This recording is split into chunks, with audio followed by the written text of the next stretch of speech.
O ministro do Supremo Tribunal Federal, Cássio Nunes Marques, arquivou a ação que apurava supostos crimes do ex-presidente Jair Bolsonaro durante a Comissão Parlamentar de Inquérito da Covid-19. A decisão segue parecer da Procuradoria-Geral da República, que concluiu não haver indícios de corrupção ativa ou advocacia administrativa. A ação havia sido apresentada por parlamentares do PSOL, Augusto. A investigação teve como base um áudio em que Bolsonaro defendia que governadores e prefeitos também fossem investigados pela CPI da Covid-19.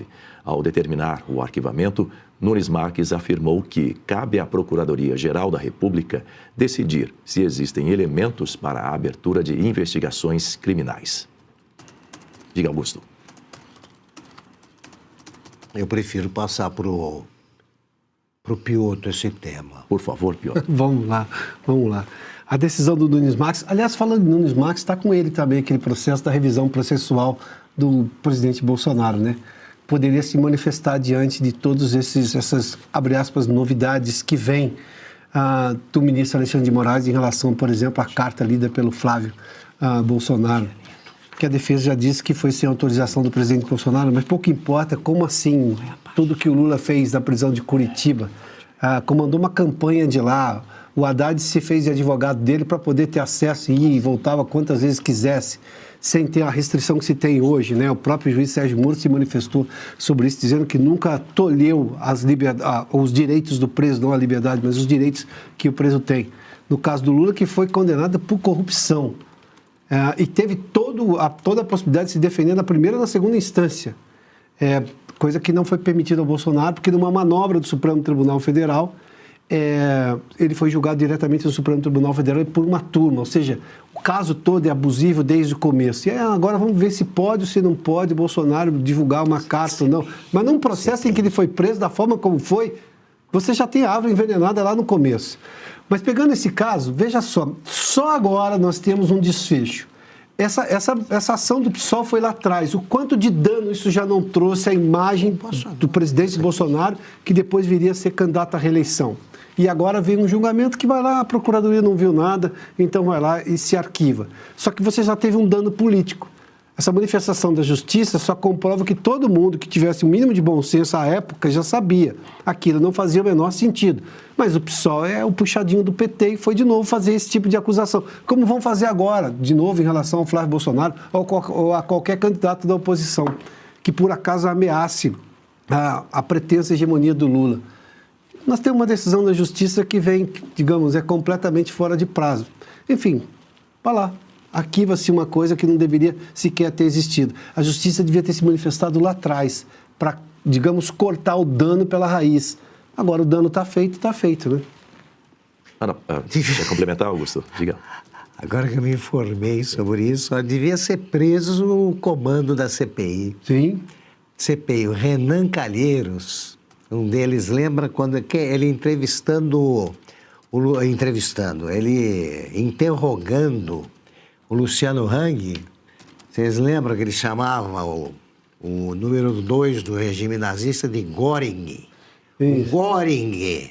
Então, aí ele faz uma pergunta também para o Luciano sobre alguma moeda que ele fez, eu não me lembro agora o que era. O Luciano estava lembrando outro dia que ele segurava o riso, porque ele falava de coisas que ele não entendia. Uma dessas é chamar o Göring, de Göring, né? Göring, que o sujeito não leu nem em gibi sobre o nazismo, a Segunda Guerra, então tinha que ser preso aquele pessoal da CPI. Aí resolve esse problema para apagar essa mancha aí. Ana Paula Henkel, também quero ouvir você. Bolsonaro não cometeu crimes... Desculpa, pois não? Bitcoin. O senhor trabalha com Bitcoin? O Binha avisou aqui aí. Também, exatamente. Bitcoin. Então, Ana Paula Henkel, o Bolsonaro não cometeu crimes aí durante a pandemia, mas, assim como disse o Adalberto Piotr, manifestação tardia da justiça? 6 anos depois, STF arquiva ação contra Bolsonaro. Agora, né, e que o Bolsonaro... O presidente Bolsonaro não pode falar, não tem redes sociais, não pode dar entrevistas. Então, assim, é aquela história que eu sempre falo aqui das esmolas, sabe? Que o STF vai dando, o ministro Alexandre de Moraes. Ah, vou deixar mais 30 dias, 40 dias, 60 dias na prisão domiciliar, e aí, nossa, que humanitário, meu Deus, que humanidade desse homem. Aí vai o STF, arquiva uma ação contra Bolsonaro sobre a pandemia.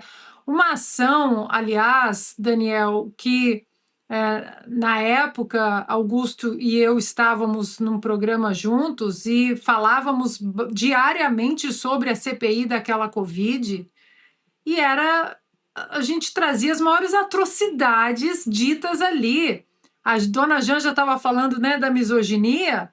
Misoginia foi o que aconteceu naquela CPI da Covid, naquele circo, quando atacaram homens, a Omar Aziz, o Renan Calheiros foram para cima de médicas consagradas porque elas estavam cuidando de pacientes ali na linha de frente do cuidado com os pacientes, estavam trazendo as estatísticas e eles completamente ignoraram o que elas estavam trazendo, a doutora Nise Yamaguchi. E aí, Daniel, você fica pensando, 6 anos depois, 6 anos, o STF arquivando a ação, o que mais tramita ali no STF que não deveria estar ali? São 90 mil casos por ano e eles reclamam, não, porque nós trabalhamos muito, mas por que eles deixam que absolutamente tudo lá, qualquer assunto chega, qualquer reclamação, a carta do Bolsonaro, que o Lindenberg vai lá puxar a barra da toga. Olha, o ex-presidente Bolsonaro escreveu uma carta, bate na mãozinha dele, sendo que aqui nos Estados Unidos, e vou mencionar Estados Unidos sim, porque os ministros do STF mencionam constantemente a Corte Americana, são 90 casos, 90 quando muito, 90 casos por ano. Não que eles não recebam milhares de casos, eles recebem, mas eles olham e falam, isso aqui não é aqui, isso aqui é lá na primeira instância, isso aqui não é aqui, isso aqui é em outra corte, outro tribunal. E aí nós temos agora STF arquivando uma ação contra o Bolsonaro que nunca deveria ter acontecido. Inclusive, não sei se o Augusto vai lembrar, mas naquela CPI da Covid, o nosso nome foi mencionado ali, Augusto Nunes, Ana Paula Henkel, Alexandre Garcia, Leda Nagli, o que eles estão ganhando, quanto o governo está pagando para que eles fiquem falando mal dessa CPI. Aí. Nós tivemos o prazer de comentar o desempenho também do Randolph. O Randolph era o terceiro nome lá, com a sua voz de castrato, inimitável. Mas o pessoal aqui do chat é rápido. Eles lembraram também do criptomoeda. Bitcoin e criptomoeda. E o Binha resgatou, né? A nossa produção, então, é mais rápida. O Binha resgatou. Esse momento. Um dos momentos da CPI. Em algum momento o senhor operou com criptomoeda, com Bitcoin ou com outros? Nem sei o que é isso. Não operou? Não, zero. Eu não conheço o que é Bitcoin. Bitcoin. Cleptomoeda. De clepto. De clepto eles entendem. De clepto ele entende. Que pode um senador da República não conseguir falar criptomoeda? Ele é clepto. É outra coisa. Também, né? Ele é cleptomaníaco. São 7h09. A Oeste lançou o clube de membros do nosso canal do YouTube. Quem aderir vai ter uma série de benefícios, entre eles a possibilidade de participar de lives semanais, aqui com os nossos âncoras e comentaristas. Vamos assistir a um vídeo agora que explica melhor essa iniciativa. Dá uma olhada. E se você pudesse ter acesso aos bastidores do Sem Filtro e conversar direto com os comentaristas e âncoras da Oeste? Agora, isso é possível com o Clube de Membros do nosso canal no YouTube. O clube foi criado para quem quer dar um passo além e fazer parte de uma comunidade exclusiva. São 3 níveis de assinatura, pensados para aproximar você da nossa equipe. No plano apoiador, você ganha destaque no chat, figurinhas personalizadas e acesso a publicações exclusivas na comunidade do canal. Quer estar ainda mais perto da Oeste? Nos níveis Engajado e VIP, nós liberamos acesso às lives fechadas com nossos apresentadores e comentaristas, nas modalidades mensal ou semanal. Você também participa de sorteios de livros e produtos da Oeste, além de acesso antecipado a vídeos e a uma visão direta dos bastidores do programa Oeste Sem Filtro. Faça parte do nosso clube de membros e tenha acesso a lives exclusivas comigo e com todo o time da Oeste. Se você acredita na importância de um jornalismo livre, independente e comprometido com os fatos, clique agora no botão Seja Membro e conheça todos os detalhes e vantagens de cada plano.